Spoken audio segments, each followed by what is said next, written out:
Posljednjih 8 dana povećava se broj novozaraženih koronavirusom na području grada Bora. Očigledno da je došlo do opuštanja građana i da se zaštitne mere ne poštuju dovoljno.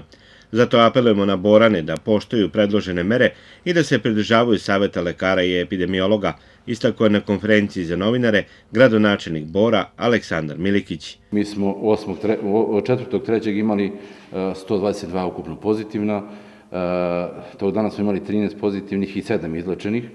5.3. smo imali 143 pozitivna, 29 pozitivnih, 8 izlečenih, već 7.3. 169, 8.3. 169, zatim 9.3.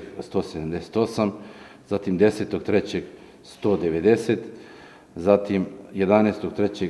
201 i zatim 12.3. 216.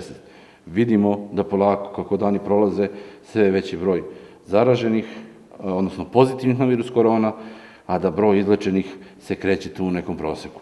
Do sada je u Boru vakcinisano i revakcinisano više od 12.600 građana.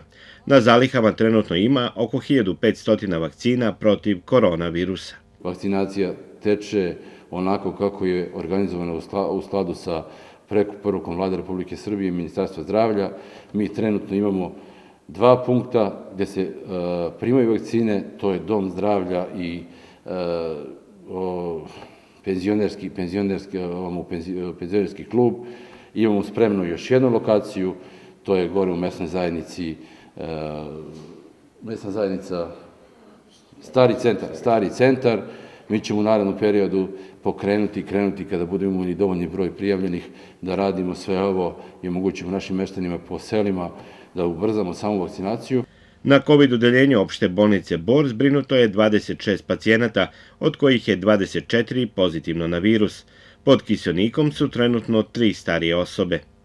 Kad već imamo dovoljno vakcina, kad je sistem ustrojen da se ne čeka, da posle prijave u e-upravi vrlo brzo građani budu pozvani i vakcinisani, ne vidim nijedan razlog zašto to ne bi u većem broju bilo. Vakcinacija i pridržavanje mera je jedina opcija.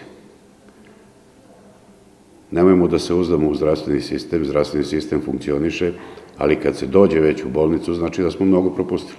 Mi smo u obavezi da od utorka damo i svoje ljudstvo na raspolaganje Kliničkom centru Niš, da im i naši anesteziolozi i anestetičari pomognu, zbog velikog broja obolelih dole, tako da od utorka već mi ovde sa manjim brojem ljudi treba da organizujemo isti ovim poslom. U COVID sistemu je za sada samo interno odeljenje Borske bolnice sa 55 raspoloživih postelja, gde ima dovoljno prostora, stručnog kadra i intenzivne nege za pacijente sa težim zdravstvenim tegobama, naglasio je dr. Goran Joksimović, direktor opšte bolnice, na konferenciji za novinare.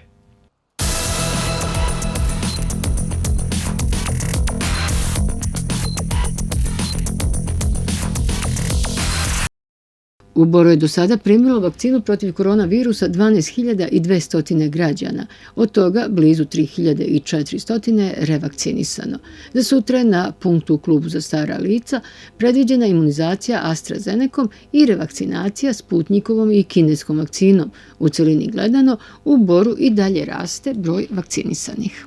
Juče smo vakcinisali 224 ljudi, radilo se o drugoj dozi kineske vakcine. Znači, iz dana u dan mi imamo sad povećanje broja zainteresovanih građana, odnosno građana koji su se prijavili za AstraZenecu, za Pfizerovu vakcinu. Do sada je preovladavala kineska vakcina, ali sada imamo i veći broj pacijenata koji su se prijavljivali za ostale vakcine. Naša preporuka je da se svaki građanin vakciniše. I smatram da je to jedini način da se ova epidemija spreči, odnosno da se završi. Epidemiološka situacija je u Boru svakoga dana sve nestabilnija, ali je povoljnija u odnosu na gradove u okruženju. Prema podacima Zavoda za javno zdravlje, danas je 19 novozaraženih, a 10 pacijenata se oporavilo, tako da je na području grada Bora 178 COVID pozitivnih. Imamo i veći broj pacijenata koji se javljaju u COVID ambulanti. Ukupno je juče bilo 56 pregleda. od toga je 25 je bilo prvih pregleda, a 27 drugih pregleda. Radi se o srednje teškim slučajevima, o mlađoj populaciji od 20 do 60 godina starosti. Juče je 4 pacijenta bilo upućeno na bolničko lečenje. Klinička slika je uglavnom slična pređašnjoj. Uglavnom se radi o temperaturi koja je sad nešto višlja nego uobičajeno. Ranije je bila temperatura, radilo se o pacijentima koji su imali subfebrilnu temperaturu 37 sa 2 sa 4. Sada ta temperatura ide nekad i preko 39 stepeni. Pacijenti uglavnom imaju upalu pluća jednostrano ili obostrano i to je otprilike nešto što je ostalo isto. Broj hospitalizovanih se smanjuje. Na odeljenju Borske bolnice liječi se oko 20 pacijenata pozitivnih na koronavirus. Za 20 testova se čekaju rezultati.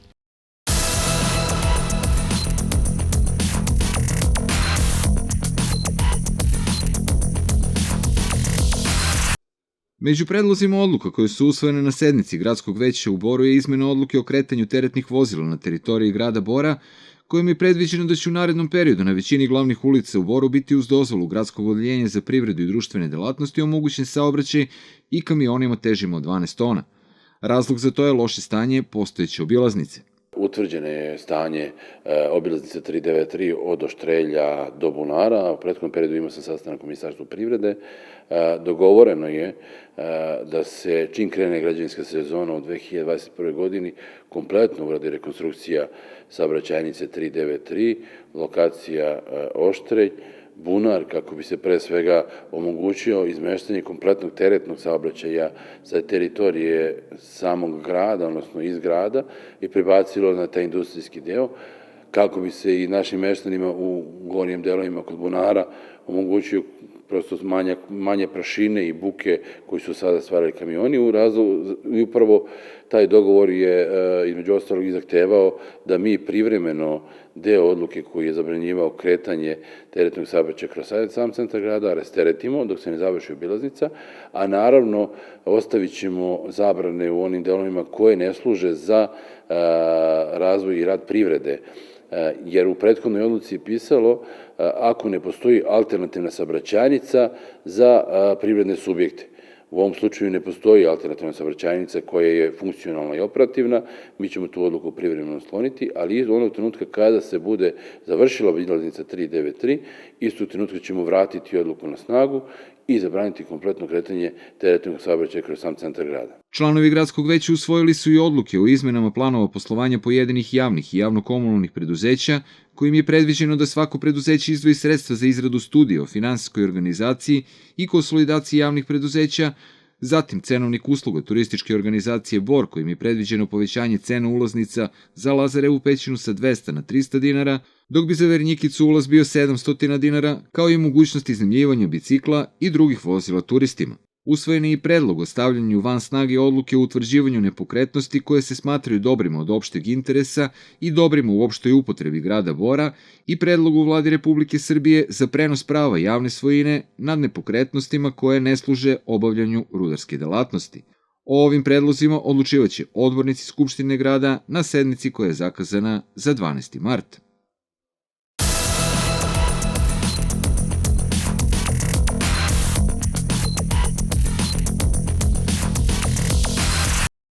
Pregovori predstavnika KfW, Nemačke razvojne banke, lokalne samouprave Bor i Toplane o odobravanju kredita su u završnoj fazi. Vrednost projekta je 6 miliona eura, a sredstva će biti utrošena za automatizaciju preostalih postanica i zamenu 11 km toplovodnih cevi. To znači 11 km trase. Ako znamo da u jednoj trasi idu po 2 voda, znači to je negdje oko 22 km cevovoda. To je jedna stvar. Drugo je 111 uređenje, odnosno automatizacija 111 postanica koje su ostale neuređene prethodnim KfW programom KfW 4 i potpuna automatizacija celog sistema. Ovaj projekat je od izuzetnog značaja za grad Bor jer je postojeća toplovodna mreža stara skoro pola veka, pa su i kvarovi učestali. Mi smo zbog dotrajalosti sistema, jer su nam cevovodi stari po 40 godina, vidite i sami da često imamo pucanja, da radnici toplane vrlo često moraju na 4-5 lokacije da rade sanaciju, uspeli da uđemo u ovaj prvi krug, odnosno ovaj krug među 7 gradova koji su aplicirali za sredstva i krenut ćemo onog trenutka kada se bude potpisao, očekujemo da to bude jako brzo i da krenemo u realizaciju ovog projekta. To je projekat koji je apsolutno kontrolisan od strane Nemačke banke, KfW-a, tako da poznata su nam pravila iz prethodnog ciklusa, tako da ne postoji ništa što ne možemo zadovoljiti i kao grad i kao komunalno preduzeće, pre svega mislim na Toplanu, jer je Toplana nosioc toga kredita, a grad je samo garant za povučena sredstva. Očekuje se da će trilateralni ugovor o odobravanju kredita biti potpisan do kraja meseca, a radovi bi trebalo da počnu po završetku grejne sezone.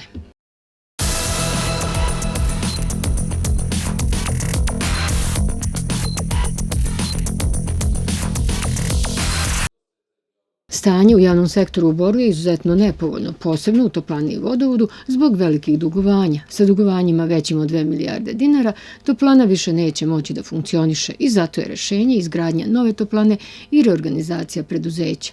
U teškoj situaciji je i vodovod, koji duguje 850 miliona dinara. Nije cilj gašenje preduzeća, već da se vraćanjem dugova i drugim promenama stvore finansijski stabilna preduzeća. Nije cilj da se ljudi otpuste i ostave bez posla, nije cilj, ni ne radi se o tome da se radi prodaja javnih preduzeća kao što se šire prazne priče. Cilj je da zaštitimo javno preduzeće, da sutra to preduzeće bude tržišno sposobno da samo sebe održava kako ne bi išlo na neke licitacije, prodaje i tako dalje. Upravo inverzno od toga, znači mi hoćemo da formiramo preduzeće koje će funkcioniše i to preduzeće da bude tržišno sposobno i da radi u interesu građana, grada Bora i zaposlenih preduzeća. U toku je izrada analize stanja u svim borskim javnim i javno-komunalnim preduzećima, na osnovu koje će biti sačinjena i studija za njihovu finansijsku organizaciju i statusnu konsolidaciju. Kasnije ćemo u razgovor sa državom, sa ministarstvima, sa javnim preduzećima, sa stručnim ljudima utvrditi šta s čim može da se spaja, kako može da se spaja, kako nešto može da se popravi, a da se ne spaja. Prosto ideja je da uradimo analizu stanja. A posle ćemo korak po korak u razgovoru jedni sa drugima vidjeti gde treba da se neke stvari menjaju, na koji način se menjaju, ali ništa na silu i ništa na štetu zaposlenih, a u interesu građana Bora. Predstavnici oba sindikata su na današnjem sastanku izrazili zabrinutost zbog mogućeg tehnološkog viška. Ja se plašim da nađu situaciju da višak nastane tako što će ljudi dobrovoljno da odu i da više njih se prijavi za dobrovoljni odlazak nego oni koji prosto, nego koliko bude trebalo tim budućim preduzećima funkcionišu. Neće se ništa raditi na silu, sve će se raditi na principu socijalnog programa, ko bude hteo da ide ići će, ako bude bilo viška. Može se utvrdi da imamo manjka, ali treba samo prebaciti ljude sa jednog radnog mesta na drugi. Možda spajanjem 3 preduzeća bude moglo da se formira jedno veliko preduzeće koje će imati veće nadležnosti, veći okvir rada, pa nam bude manjka zaposlenih. Sindikat ima dosta iskustava što se tiče tih situacija. Tu smo da to ispratimo i normalno da pomognemo da sve bude na onom najboljem nivou na kome treba da bude i da svi zaposleni rade svoj posao, da ne bude nekih loših stvari ili nepoštovanja zakona i to jeste uloga sindikata. Rok za završetak svih ovih analiza je 1 godinu dana od početka sprovođenja. Važno je međutim da su se u rešavanje svih višedecenijskih problema uključili sindikati, grad Bor i država, a sve u cilju da građani budu zadovoljni. Rečeno je na sastanku gradonačelnika Aleksandra Milikića sa predstavnicima sindikata.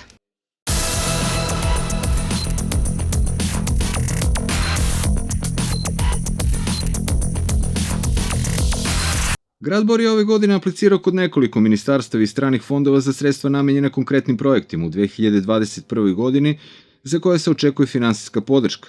Među najznačajnije spadaju međunarodni projekti, ali veliku ulogu u Boru imaju i manji projekti za koje se dobijaju manja finansijska sredstva, ali pomoć u razvoju privrede i turizma. Neki od važnijih jesu svakako i manifestacije Dani Brestovačke banje, uređenje dvorca, dakle unapređenje turističke ponude grada Bora, unapređenje atraktivnosti i saradnje između Bora i Kladova opet na nivou turizma, dakle pribavljanje neke tehničke opreme u okviru samih projekata i svakako jedan veliki evropski projekat koji se tiče konkretno izgradnje za socijalno ugroženo stanovništvo, žene žrtve nasilja, mlade kao osobe s invaliditetom, dakle stanogradnju. Dakle, radi se o projektu stanogradnje i aktivne inkluzije ugroženog stanovništva. Dakle, projekat za koji smo prikupili kompletnu projektnu tehničku dokumentaciju i podneli, a tiče se izgradnje stambene jedinice stambene zgrade od 28 stambenih jedinica. Stanovi su namenjeni socijalno ugroženom stanovništvu sa akcentom na manjine, sa akcentom na žene žrtve nasilja, sa akcentom na osobe s invaliditetom. Dakle, one ljude kojima je to zaista najpotrebnije. Jedan od projekata za koje su već dobijena sredstva je pošumljavanje dela zemljišta u svojini grada. Radi se o jednoj podršci koja, kad govorimo o unapređenju šumskog fonda, u okviru koga je grad Bor jedna, mala, ali nama izrazito značajna sredstva dobio od Ministarstva životne sredine. Zašto kažemo mala, određeni građani služe se polinformacijama, dezinformacijama, zbog čega je to toliko, moram istaći da se radi o sumi od 74.000 dinara koliko je zapravo i traženo od strane ministarstva za određenu parcelu. Dakle, konkurs je bio takav da u okviru samog poziva moglo je da se javi jedinice lokalne samouprave za oblasti, dakle, unapređenje jedne, druge ili treće oblasti. Mi smo se u oblasti pošumljavanja javili i sa parcelom koja je od 75 ari, a nalazi se na devastiranom području severni deo grada na putu Bor-Krivelj. Na predviđenom delu zemljišta biće ove godine zasađeno 1850 stabala, od nadležnog ministarstva je za ovu namenu dobijeno 74.000 dinara.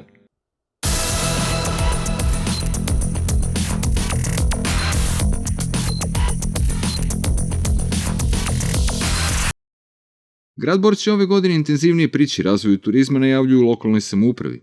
Lokaliteti koji su najzanimljiviji, kako su Zlotske pećine i Kona kneza Miloša, trebalo bi stalno da budu dostupni, a u planu je proširenje parkinga kod Lazareve pećine i otvaranje druge pećine, Vernjikice. Ove godine će se na pećini svašta nešto promeniti. Tražili smo se raskine ugovor sa postojećim zakupcom motela na Zlotskim pećinama, zato što nije domaćinski se ophodio prema objektu grada Bora, ali isto tako nanosio štetu time što nije poštovao delom ugovor sa gradom Borom i nije radio u skladu onim što se očekuje. Tu se predviđa ove godine se završi taj dodatni parking, da se turistička organizacija dala nekoliko predloga da se tamo ubace neki mountain bike bicikli, neki kvadovi, da se potpuni sadržaj. Ovih dana se uveliko rade turističke staze za kretanje turista, radi se mapiranje sredstvima sopstvenim, naši većnici, naši direktori turističke organizacije, ljudi iz Srbije šuma koji su izašli u susret, radit će se mapiranje staza za kretanje.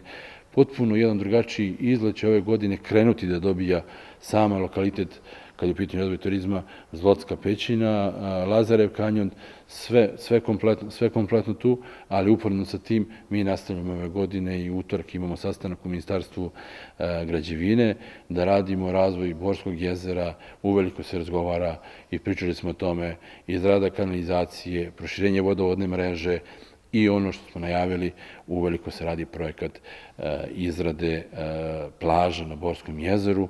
Ja mislim da ćemo ove godine od nekih ministarstava dobiti ozbiljna finansijska sredstva, da sve to zaokružimo, da krenemo da radimo, ali nažalost, niko nije prenosio imovinu na grad Bor, niti se radio taj transfer imovine sa države, sa RTB-a na grad Bor. Mi sada idemo u proces. Prvo tražimo da se upiše na grad Bor, pa onda uporedno radimo projekte. Da smo imali rešene te stvari, mnogo bi brže i mnogo bi lakše radili ovo što danas radimo, ali kada ima volje, volje imamo, kada imamo znanje, znanje imamo, u saglasnost sa državom, sve ćemo to promeniti i staviti definitivno Bor na jednu ozbiljnu turističku mapu i ove godine se očekuje da Borsko jezero zvanično proglasimo turističkom destinacijom.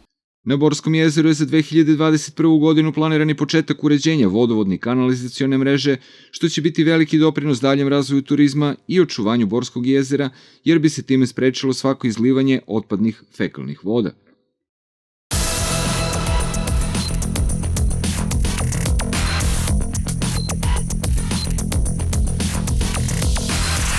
Grad Bor je i ove godine raspisao konkurs za organizacije civilnog društva za projekte od javnog interesa. Ovim konkursom predviđeno je ukupno 3.250.000 dinara za udruženja građana za programe iz oblasti održivog razvoja i humanitarnih programa, socijalne zaštite, brige o deci i mladima, obrazovanju, stručnom usavršavanju, zaštiti i promovisanju ljudskih i manjinskih prava i zaštiti životne sredine. Konkurs u okviru koga organizacijama civilnog društva dajemo mogućnost da sa svojim idejama apliciraju kod gradske uprave grada Bora i budu podržane u finansijskom smislu za realizaciju svojih ideja koji su od opšteg interesa za grad Bor.